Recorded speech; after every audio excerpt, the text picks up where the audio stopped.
बहुत पुरानी बात है। दो पड़ोसी राज्यों में युद्ध छिड़ गया। जापान की घटना है। जो छोटा राज्य था उसका हारना निश्चित था, क्योंकि उसके सैनिकों की संख्या बहुत कम थी।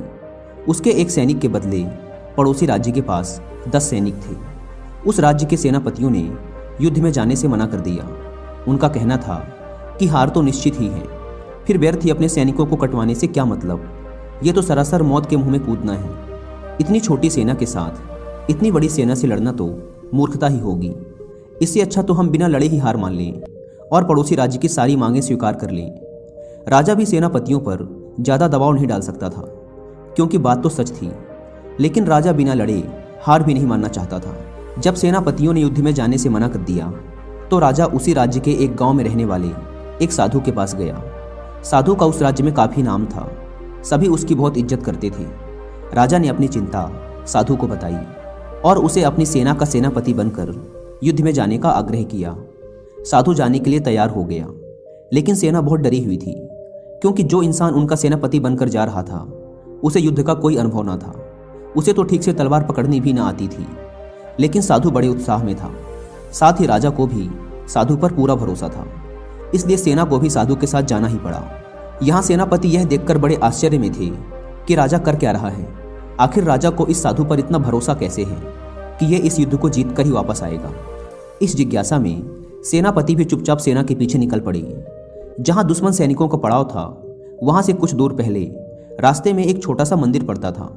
साधु उस मंदिर के बाहर रुका और अपनी सेना से बोला कि जाने से पहले भगवान का आशीर्वाद ले लेते हैं और उनसे ये भी पूछ लेते हैं कि उनकी क्या मर्जी है, हम युद्ध जीतेंगे या हारेंगे। अगर भगवान ने इशारा दे दिया कि हम युद्ध हारेंगे तो हम राज्य की तरफ वापस निकल पड़ेंगे, क्योंकि फिर लड़ने से क्या फ़ायदा, हार तो निश्चित है। लेकिन अगर भगवान की तरफ से जीतने का इशारा आता है तभी हम युद्ध के लिए आगे बढ़ेंगे। हालांकि सारे सैनिक बहुत डरे हुए थे। वे सभी बड़ी आशा के साथ मंदिर के बाहर इकट्ठा हो गए। उस साधु ने कुछ देर तक भगवान की पूजा की, फिर उसने अपनी जेब में से एक सिक्का निकालकर सैनिकों के सामने चिल्लाते हुए कहा, मैं इस सिक्के को ऊपर उछालूंगा। अगर यह उल्टा गिरा तो इसका मतलब हम युद्ध हारेंगे, फिर तो हम वापस लौट जाएंगे। लेकिन अगर यह सीधा गिरा तो इसका मतलब हमारी जीत निश्चित है और फिर हम बिना डरे युद्ध के लिए निकल पड़ेंगे। सारे सैनिक टकटकी लगाकर साधु की तरफ देख रहे थे। उसने सिक्का हवा में उछाला। सिक्का सूरज की रोशनी में चमकता हुआ जमीन पर गिरा। वह सीधा था।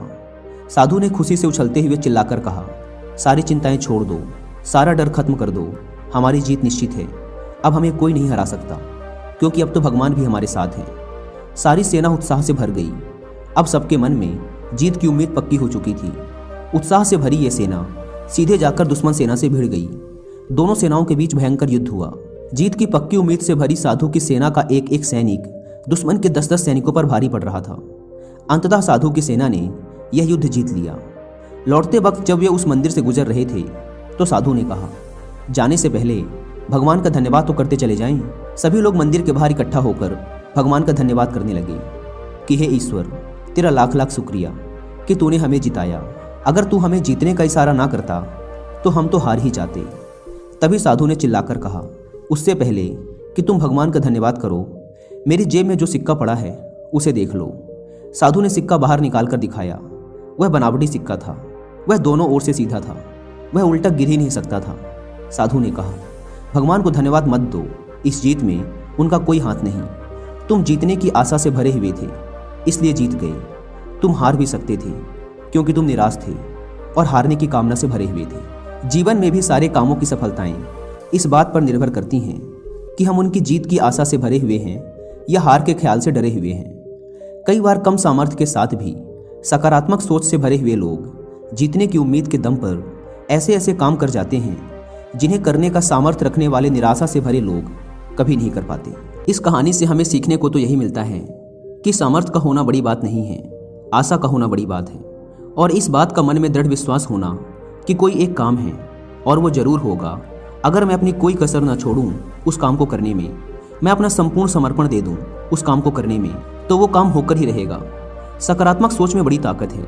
ये इंसान को बुरी से बुरी परिस्थिति में भी सही निर्णय लेकर उससे बाहर निकलने का रास्ता सुझाती है। एक सीख जो कि इस कहानी से हम अपने साथ लेकर जा सकते हैं वो ये है कि जीवन में चाहे कितनी बड़ी मुसीबत हमारे सामने क्यों ना आ जाए, हमारे भीतर उससे बाहर निकलने की एक उम्मीद हमेशा होनी चाहिए और हमें पूरे धैर्य और शांत दिमाग के साथ उस मुसीबत का सामना करना चाहिए।